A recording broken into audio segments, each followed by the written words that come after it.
husband came angry with a hammer after hearing my conversation with my affair partner. He overheard my affair, call him a loser through a hidden microphone, and stormed home with a hammer.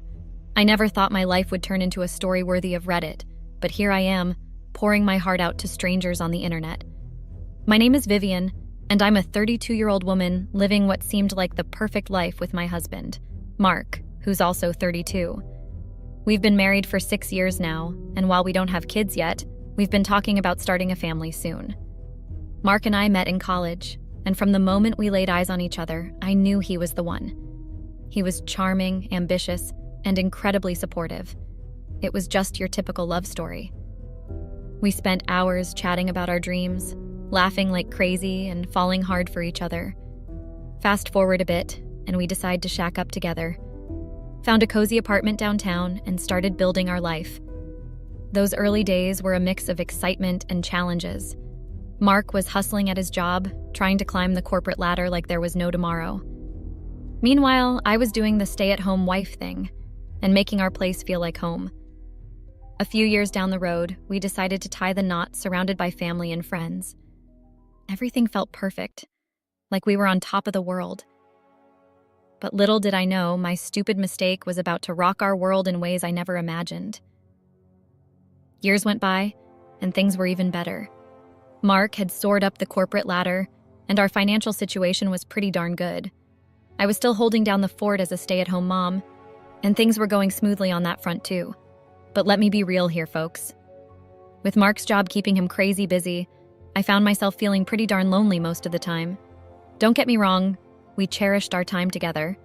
But between his long hours and business trips, there were plenty of moments when it was just me and the TV for company.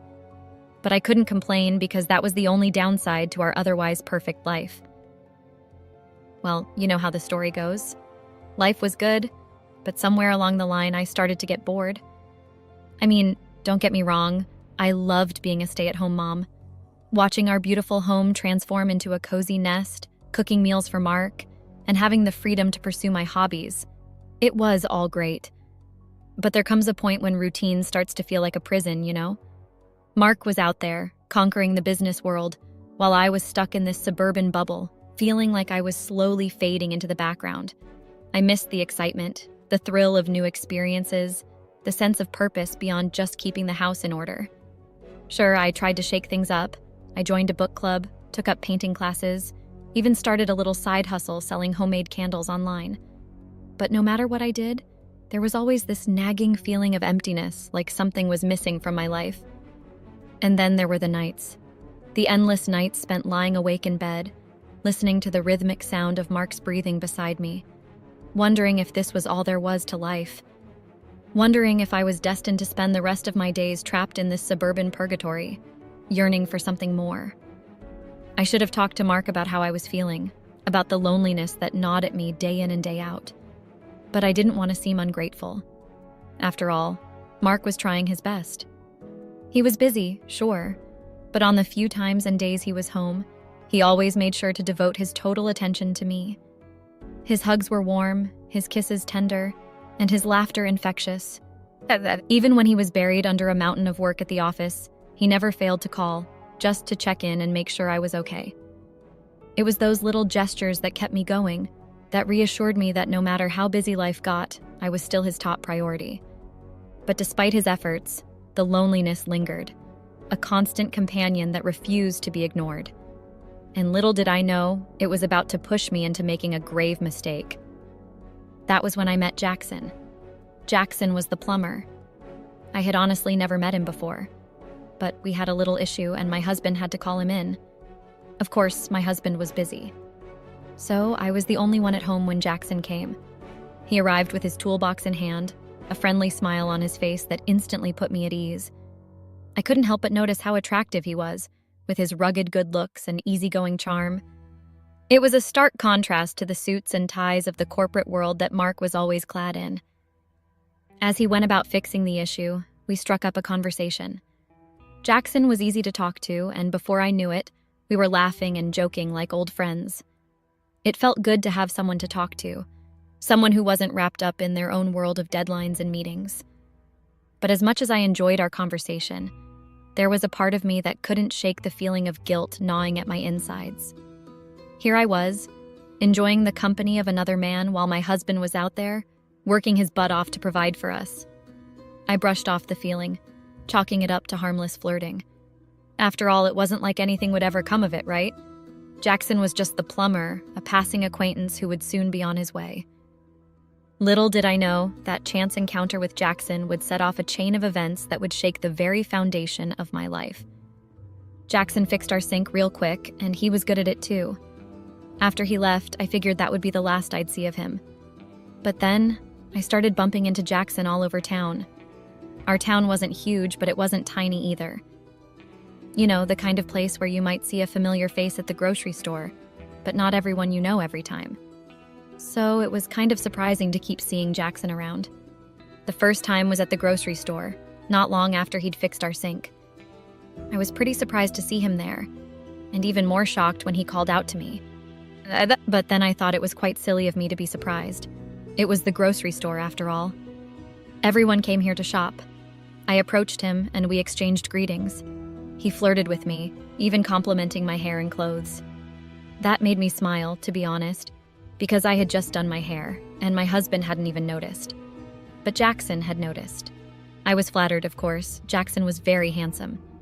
And as we chatted, I found myself drawn to his easy smile and charming demeanor. Despite the awkwardness of our brief encounter, Jackson had a way of making conversation flow effortlessly.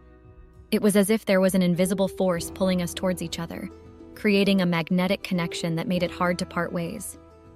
In those moments, I couldn't help but feel a touch of excitement mingled with guilt.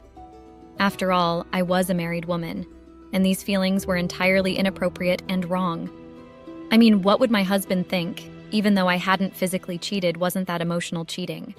But no matter how hard I tried to brush it off as mere attraction, there was an undeniable chemistry between us. Looking back now, I realized that stupid attraction wasn't love or anything. It was lust, plain and simple. Lust grows, you know. And the neglect and loneliness were starting to get to me, though I didn't fully realize it at the time. After that day, I started running into Jackson more often. It seemed like everywhere I went, there he was. I even bumped into him at the local gym. Sure, we had a home gym. Mark was making good money, as I mentioned, but I found myself drawn to the public gym. It was partly because I craved human interaction in the midst of my loneliness, and partly because I discovered I enjoyed the motivation that came from working out alongside others. Being alone in our home gym, while quiet, often left me feeling lethargic and uninspired. But when there were others around, I found myself pushing harder, fueled by the energy of those around me. Plus, I'll admit I liked the opportunity to people watch, even if I was too shy to strike up conversations. So there I was, at the gym, feeling surprised to run into Jackson again. We exchanged surprised greetings, both seemingly caught off guard by meeting each other again. I mentioned never seeing Jackson before, and he mused that the reason why I hadn't ever seen him at the gym was because I didn't know him, and so I never noticed his face. We exchanged pleasantries and even chatted for a lengthier period than last time at the grocery store. After that, I started going to the gym regularly. I liked the gym, but I didn't go as regularly as I would have liked. Not because I was busy, but because I just got bored sometimes. However, because of Jackson, I started going every day. I noticed that Jackson woke up super early to get to the gym, so it would still be very quiet by the time he arrived. And you know what? I started doing that too. It was as if I was just unconsciously gravitating towards him. I would pretend to walk by him just to strike up a conversation, and I noticed he did that sometimes too. Jackson and I became very close friends. We realized we had a lot in common. Jackson was funny and could effortlessly make me laugh. Plus, he was very attractive too. I craved human interaction, and I convinced myself that we weren't really doing anything wrong. We were just being friends, of course. We started going out for dinner after a workout just to decompress, we said. We began doing all sorts of activities together, and we would always justify it by saying we were just friends. Whether it was flexing at the gym, grabbing dinner, or simply spending time together, we chalked it up to our friendship. At some point, though, I knew deep down that what I was doing was wrong. I was becoming emotionally invested in Jackson, and that in itself felt like cheating. But I was way too far gone. I needed the interaction. In fact, I craved it. It all finally came to a head one day when Jackson started complaining about the public gym. He said he didn't like it much, as it was always quite noisy. I knew I shouldn't have done this, but I made the most stupid decision ever, and I suggested that Jackson use our private gym at home. Jackson was very happy when I suggested he use our private gym. He thanked me profusely and expressed his genuine excitement about the idea. Inquisitive as ever, Jackson asked me why I never used the private gym at our house. I simply brushed it off, saying that I enjoyed people watching and the motivation from working alongside others at the public gym. To my surprise, he nodded in understanding, sharing that he felt the same way.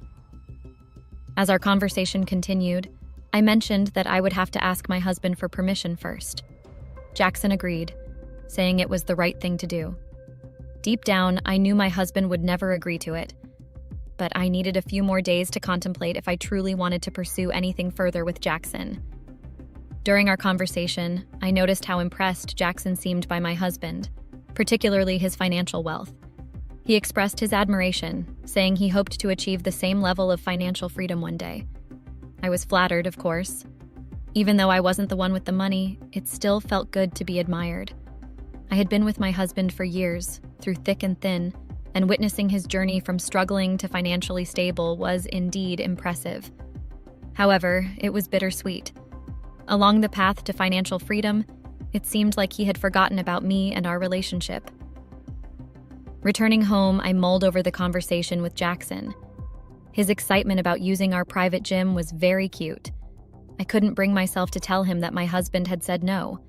Instead, I rationalized that I didn't have to be in the gym with him all the time. I could simply let him work out and leave. I convinced myself that nothing would happen between us, and we would remain just friends helping each other out. But deep down, I knew that wasn't entirely true. Despite my best efforts to suppress it, there was a growing attraction between us that I couldn't ignore. Ignoring my inner turmoil, I told Jackson yes, and he was ecstatic. He eagerly asked when he could start, and I assured him he could begin anytime he liked. Jackson arrived the next day, and before his arrival, I meticulously prepared a timetable. I outlined the specific days I wanted him to come for his workouts. The reason behind my precise planning was simple. I didn't want my husband to come home unexpectedly and find Jackson there. I knew he wouldn't react well, to say the least. However, I didn't disclose this reason to Jackson. Instead, I casually mentioned that I wouldn't be around on those particular days, or that I would be occupied with other tasks. Jackson had no problem with that. He was a very easygoing person, I had noticed, and he agreed immediately. His job was flexible, and he kind of dictated his hours since he was a plumber and didn't work under anybody. Jackson started coming over to work out, and at first, I tried to keep my distance. I would occasionally go over to check on him, but I made sure to maintain some level of separation because I didn't want things to escalate between us. However, as you must have already guessed, that proved to be harder than I thought. Before I knew it, I started crossing boundaries with Jackson. Sometimes I would go over and work out alongside him, enjoying the shared experience and the opportunity to spend time together. Other times I would go simply to keep him company, relishing in his presence despite my internal conflict. And then there were moments when I would bring him drinks, even though I knew he brought his own water. It was a small gesture, but it allowed me to feel closer to him, to prolong our interactions just a little bit longer.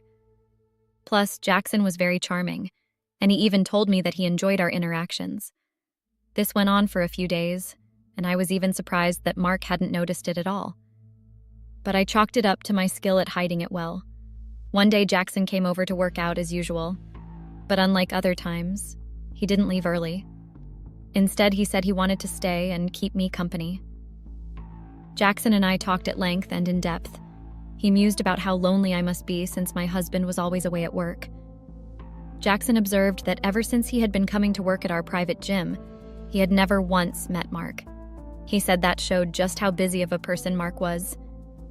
I agreed with him and confessed that indeed I was lonely.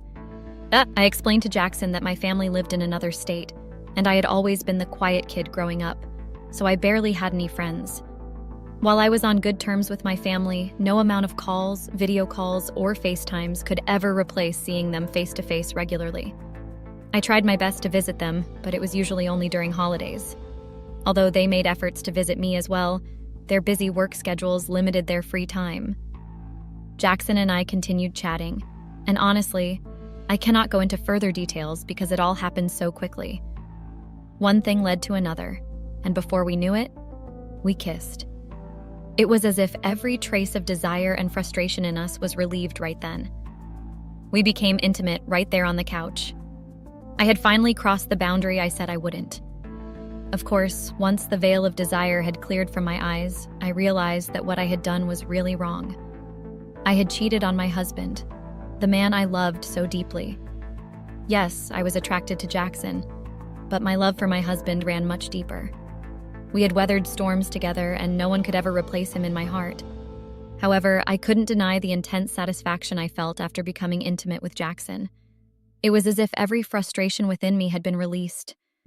I finally understood just how neglected I had been for so long. This was what I had been missing out on. Despite my guilt, I couldn't shake the feeling that my needs mattered too. Like every other foolish person who cheated, I convinced myself that what my husband didn't know wouldn't hurt him. I made the decision that he would never find out about my indiscretion. I became meticulous in my planning. I always knew when my husband was due to come home, and I made sure Jackson and I never met on those days. I even went so far as to inform Jackson of my husband's usual schedule, ensuring that our encounters were carefully timed. It became a routine for us. He would come to the gym, and afterward, we would have sex. Our routine kept going, with Jackson showing up at the gym, followed by our secret meetings. Despite feeling guilty, I couldn't resist the excitement. Each time we met, it felt like a quick fix for the emptiness inside me, even though I knew it was wrong. As time went on, keeping our affair hidden became harder. I was constantly afraid of getting caught, but I couldn't bring myself to end things with Jackson. The thrill of sneaking around was addictive, making me ignore the consequences. Deep down, I knew I was living a lie, a betrayal to my husband and myself. No matter how I tried to justify it, I couldn't escape the truth. I had betrayed the person I loved the most. I guess they say all good things must come to an end, and karma has a way of hitting back hard. But honestly, I thought I'd be the one to end things before they caught up with me. I had this inner pact that the moment I felt tired of the chase or sensed my husband was getting suspicious, I'd call it quits with Jackson. Sure, I was growing distant from my husband, but I didn't think he was on to me just yet. On the day it all unraveled, things started off fine. You know, the worst days often begin with everything seeming okay. My husband had been home the night before, but he had to leave early in the morning. Despite the growing distance between us, I still tried to bid him goodbye warmly. He seemed fine, and we even had dinner together. I cooked, and we watched a bit of a movie before he left. Then, Jackson showed up at the gym as usual. I'd noticed he was getting a bit pushy lately. His friendliness had just been a facade, but I was already too deep in this mess to argue or have long conversations with him. I just nodded along, and that's when things took a turn for the worse. After Jackson finished his workout, we ended up in the bedroom. Yeah, I know, on my matrimonial bed. Please, spare me the judgment. After our intimate moment, Jackson and I started talking as usual. I mentioned that my husband had just left the night before, and Jackson asked if we had been intimate. I told him no, explaining that I wasn't in the mood and had told my husband as much. Jackson laughed and called my husband a loser, accusing him of neglecting his home in pursuit of financial freedom. I wanted to defend my husband because, honestly, I knew he tried his best. No matter how busy he was, he always made an effort to be there for me. But arguing with Jackson didn't seem worth it at that moment. Jackson finished showering and got dressed. He knew I didn't like him lingering around the house too much. I also never walked him to the car because I didn't want any of my neighbors spotting us together. It was rare since most of the houses were gated, but I didn't want to take any risks. However, just a few seconds after Jackson walked out, I heard screaming at the gate. I ran out, thinking maybe Jackson had gotten into some trouble. But to my shock, I found my husband angrily staring at Jackson, holding a hammer in his hand. I've never felt so scared in my life. My mind was racing, trying to figure out how much my husband knew, how much I could lie about and get away with it. Did he know? Why did he have a hammer? Did he suspect me elsewhere? Jackson looked terrified, and he looked like he was about to faint. I guess my husband finally made his move. I was frozen, shocked, not knowing what to say or do. I just prayed that the neighbors weren't watching and that I could salvage my marriage. Mark finally dropped the hammer and told Jackson to leave. Jackson drove away as fast as he could. I decided to play it safe and pretend as if nothing had happened. I approached my husband, welcomed him home, and tried to make light of the situation. But Mark wasn't having any of it. He recalled what had happened with Jackson and told me never to touch him again. He gave me 5 minutes to pack my things and leave, only allowing me to take my clothes and important documents, nothing else. He screamed at me and said I had just stayed mute while Jackson had called him a loser. That's when I realized my husband must have planted cameras or microphones in the bedroom. Mark confirmed it, saying he had suspected my infidelity for weeks and had been on to me. He unleashed a torrent of insults and accusations, saying he wouldn't waste his time with me anymore. Then he got back in his car and drove into the driveway. And so began the downward spiral of my life. Our shameless neighbors started emerging from their gates, eager to catch a glimpse of the drama unfolding. They didn't even bother hiding their curiosity. They just stood there staring.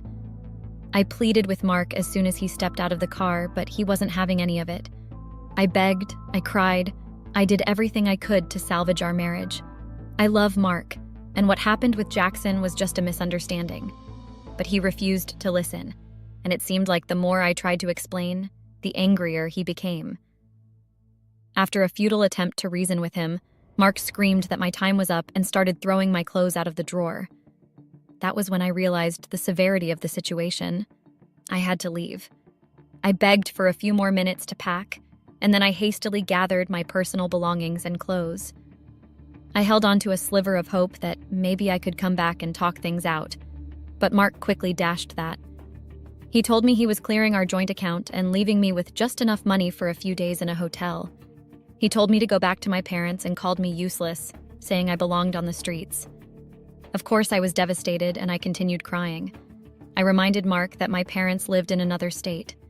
He softened slightly and acknowledged that that was why he was providing money for a few days at the hotel. Despite everything, he insisted he wasn't heartless, but he urged me to leave. With a heavy heart, I obeyed. It was the least I could do to ease his burden. I had to leave, even if it was just for a few days until my parents could send me money for a ticket home.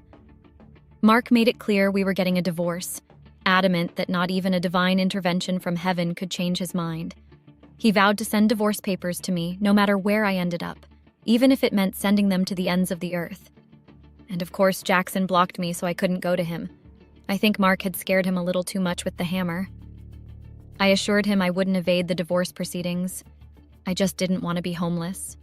And with that, it was over.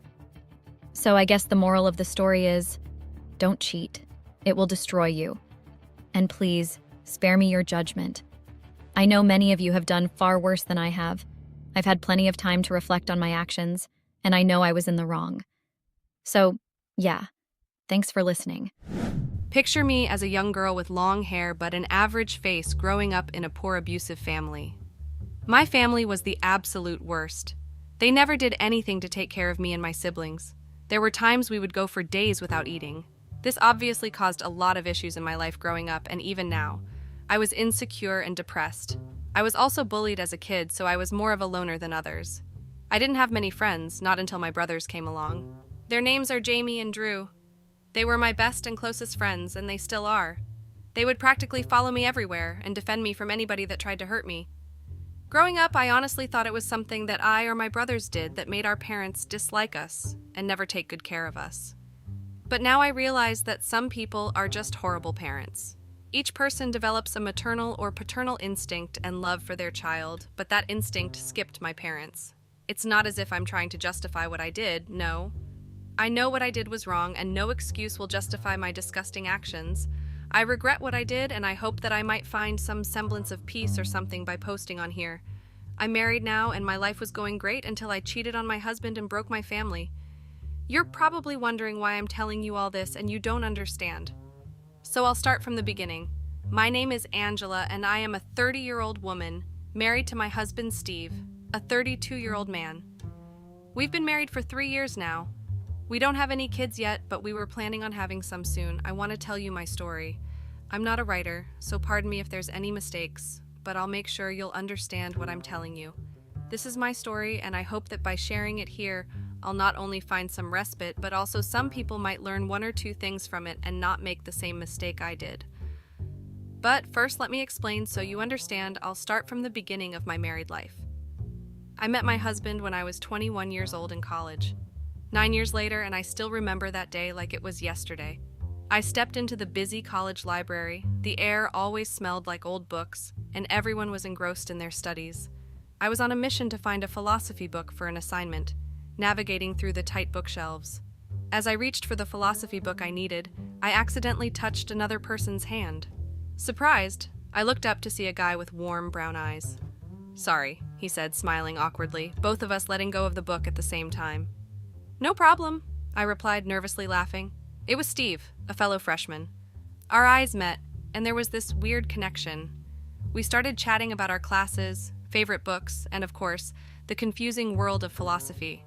The library, usually a quiet place for solo study, turned into the backdrop for something more. Our talks expanded beyond textbooks, and soon we were exploring life's complexities together. What was once a silent place filled with the rustling of pages now echoed with our laughter and shared thoughts. Our chance encounters became deliberate meetings. We'd intentionally choose the same spot in the library, our corner of shared musings. We soon found ourselves inseparable, discussing dreams, fears, and everything in between amid the library's book-filled aisles. On our first date, Steve nervously suggested grabbing coffee, and I thought, why not? We picked a cozy local cafe for our first date. We sat across from each other. The place smelled like fresh coffee, and people chatted around us. Steve always had a friendly smile on his face. He started sharing stories about his family and growing up, and trying to make me feel comfortable. We chatted about everything, from our favorite movies to embarrassing moments. It was easygoing, and I could feel that our connection wasn't just about deep talks in the library, but instead, it ran deep. After coffee, Steve suggested we take a walk in the nearby park. Under the streetlights, we strolled and talked about our dreams.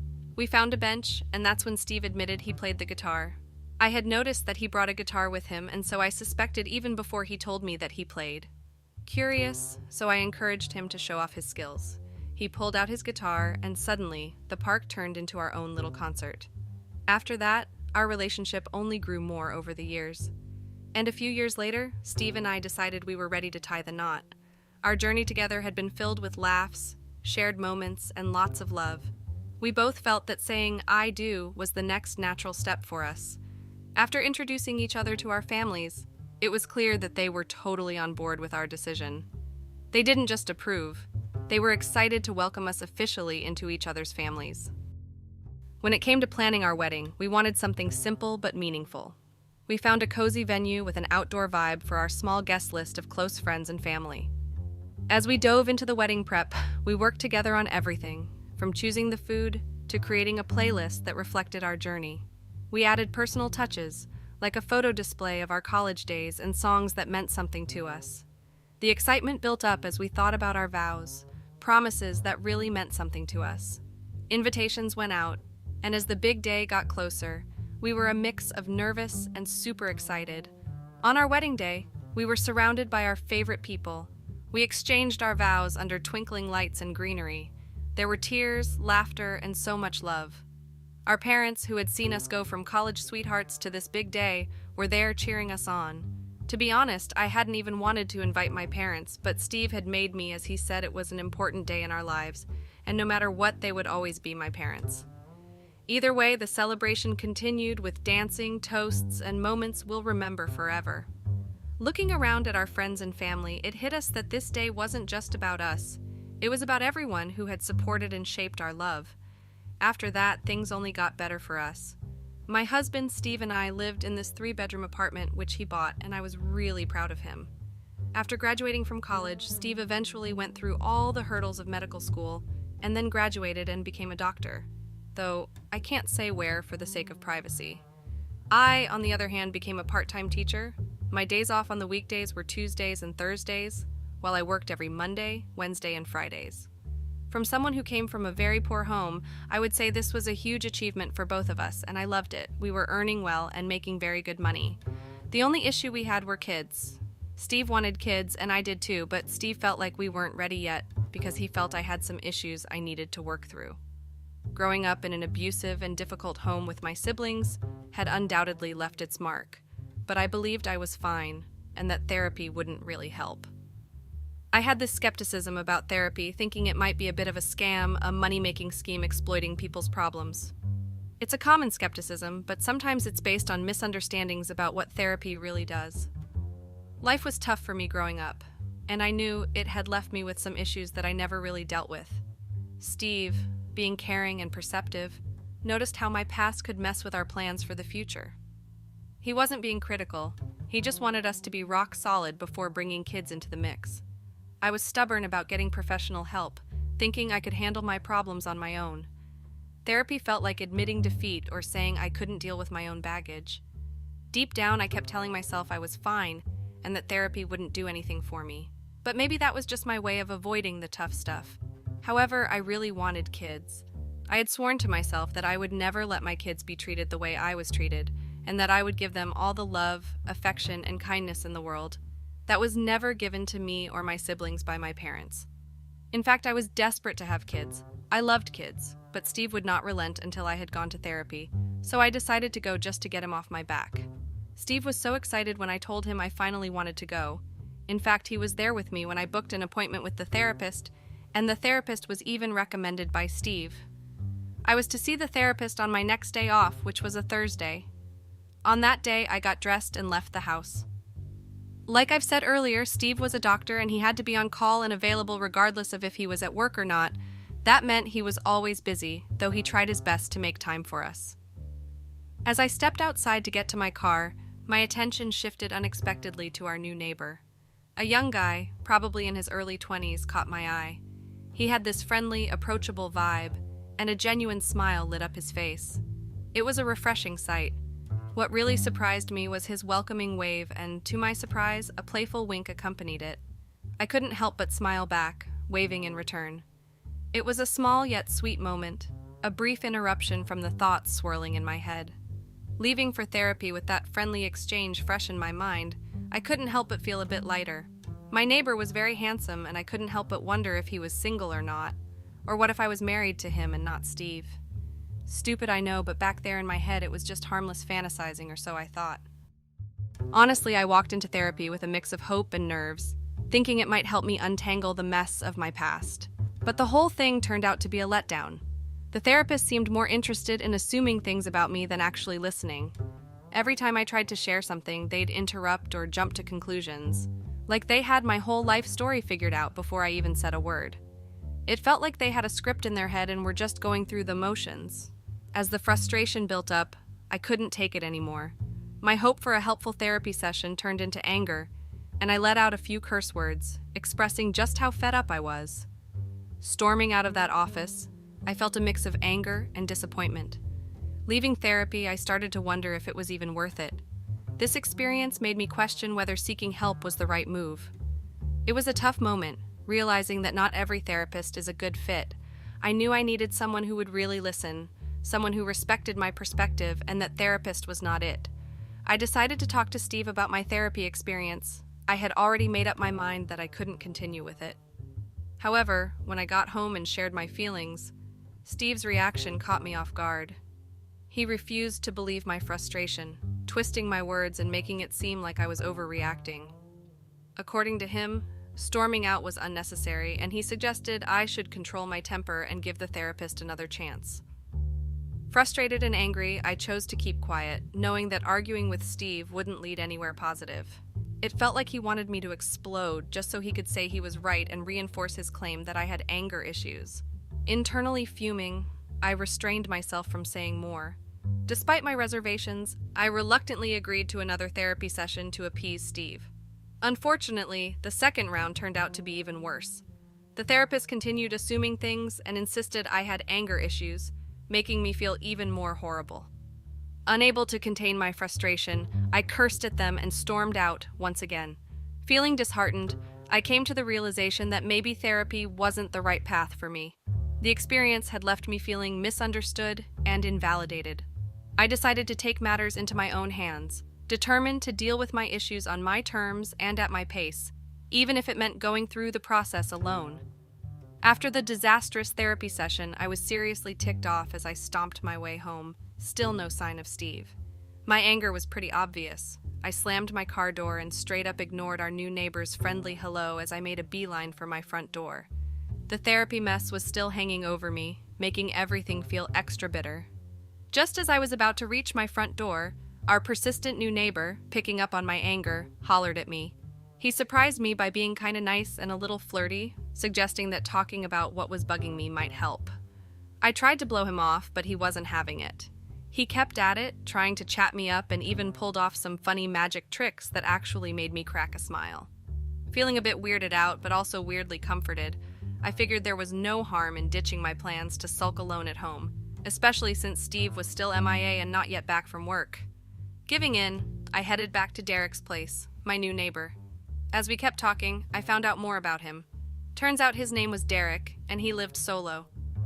Derek's persistence and friendly vibe helped shift my focus, at least for a bit, from the mess of frustration and anger that had been hanging over me.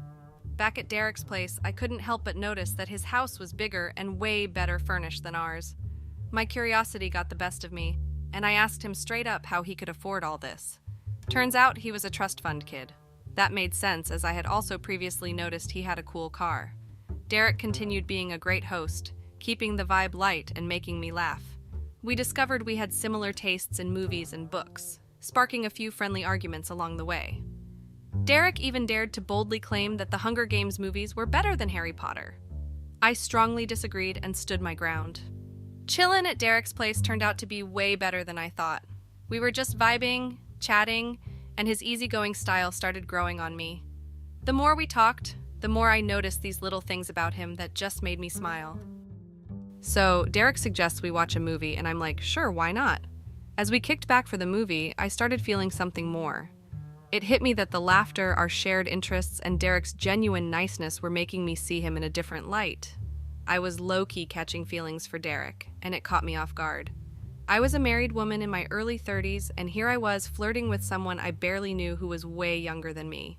I barely knew him, and still, yet here I was feeling attracted and flirting with him. Maybe it was the temporary resentment and anger I was feeling at both Steve and the therapist, but I desperately wanted to punish and get back at Steve. It barely took time. A few minutes into the movie, and Derek and I were on each other. We both knew from the moment he invited me in, and I obliged that we were going somewhere and crossing boundaries we weren't supposed to cross. Derek and I got intimate, and I cheated on Steve. By the time we were done, a few hours had passed, but Steve still wasn't back. I was horrified at what I had done, and soon after I quickly left Derek's house and went back home. And honestly, in a few days I went through all the stages that a cheater went through. I first contemplated telling Steve, but quickly crossed that out as I knew he would never forgive me. I also lied to him about going to therapy, even though I had stormed out. I felt so guilty, I judged myself multiple times in my mind, and I even ignored Derek no matter how many times he tried to reach out to me. However, I was soon after it. I decided I would continue my affair with Derek. I would make sure Steve never found out by using therapy as an excuse. Instead of going to that horrible, judgmental, and assumptuous therapist, I decided I would just lie to Steve I was going and spend my time at Derek's. My plan was foolproof, or so I thought. I soon approached Derek and told him what I wanted. I wanted us to continue the affair. I told him I felt lonely as Steve barely had any time for me and basically downplayed Steve in his eyes. He agreed, of course, and soon we were having a secret affair. When Steve would think I was off to therapy on my off days, I would actually be at Derek's. I would wait for Steve to leave and head to work at the hospital before I would go to Derek's and spend the day with him. I started feeling and acting happier. Derek had a way of uplifting one's mood no matter how sad and angry you were. Steve noticed these changes in my mood, and he happily thought that it was therapy that was making me this happy. Steve would tease me about the day I said I would never go to therapy again after angrily coming home. He would ask me to compare the sad me on that day to the happy me of nowadays. He would comment on how happy he was that therapy had made me happier and that I should be grateful to him for pushing me to continue on to therapy. I would just smirk in my mind and agree with him. That continued on for a long time. Steve would think I was at therapy, but I would be at Derek's. On the fateful day my secret was finally exposed, everything went on as usual. I waited for Steve to leave the house and head to the hospital. I kissed his goodbye and watched his car leave the driveway. Then I dressed and headed out to Derek's. Then I proceeded to spend the day with him. We had fun like usual. We were intimate. Then we had breakfast and even lunch together and watched a bunch of movies. Steve had mentioned to me that he ordered something online and expected it to be delivered that day, so I decided to go to the house and check if the item had been delivered, as I hadn't really been watching out for it. However, before I even got to the house, I noticed that Steve was on our front porch, standing and staring at me. I knew he had seen me coming out of Derek's house. Deciding to play it cool, I walked up to him and tried to pretend and lie that Derek had recently bought an IKEA furniture that needed assembling, and that I had gone to help him with the assembling. However, it was pretty clear Steve didn't believe me. He just shook his head and walked inside the house. I continued trying to defend myself, but it was no use. I had been caught. Steve laid it into me. He was so angry, he couldn't even keep his words straight. He was stuttering. He asked me why I hadn't been going to therapy. I was shocked. I asked him how he had known, and he told me a few days earlier he had called the therapist to thank him for my improvement, and the therapist had been surprised and told him that I never went to another session after the two where I stormed out. Steve said he had wanted to confront me, but he had wondered where I always went if I didn't go to therapy, so he waited a few days to watch me, and now my secret was open. Steve was so heartbroken. He wondered what I had seen in the new neighbor. I tried to beg him, but he refused to listen. He told me he was never getting over this betrayal and that we were done. He told me he wanted me out of his house before he came back and that he would make sure to inform everyone about what I had done. No amount of begging made him change his mind. I begged and cried and even knelt, but Steve was adamant. He wanted me out and he wanted a divorce. He then left, presumably to work. I was heartbroken. I had ruined my marriage with my own hands. I cried for hours on end before realizing that I had no choice but to park my stuff and leave, and also hope that Steve eventually forgave me and let me back into the house. I didn't want a divorce. I loved my husband, but there was nothing I could do as I was greatly at fault. I went over to Derek's and told him what happened. He said he had wondered where I went because I had told him I would only take a few minutes to check if the package had arrived. Derek also said that he had noticed Steve's car in the driveway and assumed I was waiting for him to leave first before coming back over. I honestly thought maybe Derek would take me in since Steve had kicked me out, but he vehemently refused. I was shocked. I thought he liked me. But Derek revealed I was just a means to an end and that he never liked me. He even laughed in my face and said he couldn't stay with a dishonest woman before kicking me out.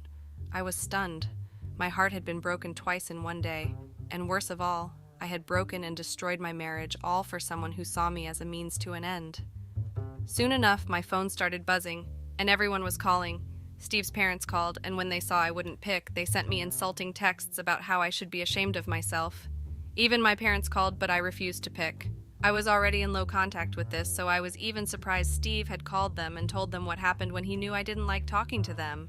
The only people's call I picked were my brothers. I was in tears as I explained to them what happened, and even though they were angry at first and even scolded me, they also gave me a 30-minute lecture about how what I had done was so wrong. But at the end of the day, I would always be family. They couldn't abandon me in my time of need, and so they came over immediately and helped me pack my stuff and took me to stay with one of them. I'm currently in my brother's house, and all I can say to you guys is I regret everything. Steve is still not in communication with me, and the only thing he has told me is that he will bring over divorce papers for me to sign. I have lost everything. I feel so angry at that therapist. I am in the process of lawyering up, and I've decided to ask my lawyer if I can sue the therapist for violating patient confidentiality by revealing to my husband that I wasn't coming to therapy, though my brothers think the therapist wasn't at fault. Well, that's the story of how I ruined my marriage for some fun. Thank you guys for listening, and I hope you don't make the same mistakes I did.